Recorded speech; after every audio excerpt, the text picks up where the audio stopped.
People love darkness instead of light because their deeds were evil. Bakit po ayaw nilang lumapit sa liwanag? Kasi nakarinig na ba kayong sinabi ko, kaya ayaw ko sumama dyan, baka masunog ako eh. Nakarinig na kayo ng ganyan?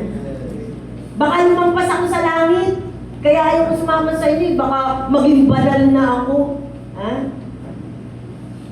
Kaya sabi po dyan mga kapatid, ayaw nilang lumapit sa Diyos kasi ang mahahayag ng kanilang masasamang gawa.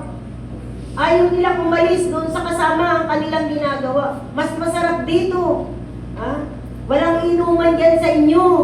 Walang chicks-chicks dyan. Dito, masaya daw sila doon. Maaring sa laman, oo. Pero ang pinag-uusapan natin dito, yung ating future eternity. Amen. Nangatakot kami doon sa ating napag-aaralan. Diyos ko, piling ang mapupunta sa langit. It's not because God chooses them.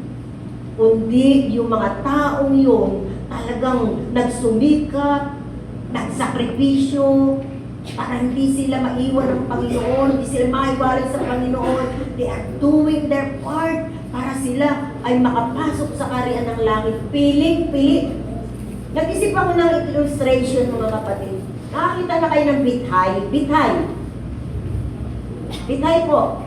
Bithay ng hipon. Yung unang bithay, maliliit, lalaglag.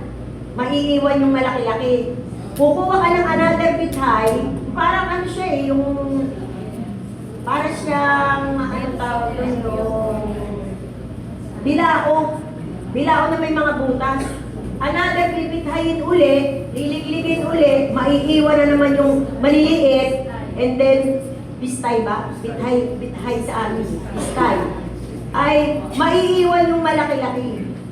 Another na namang malalaki ang butas ng bistay, ililigligin na naman hanggang sa yung pinakamalalaki ang maiwan doon sa huling bithay o bistay.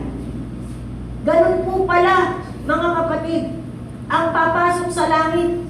Kaya nga, bakit sinasabi sa atin ng Biblia, 10 Kristiyano hindi nakapasok yung 5? Kasi hindi sila nagsiseryoso sa kanilang pananampalataya.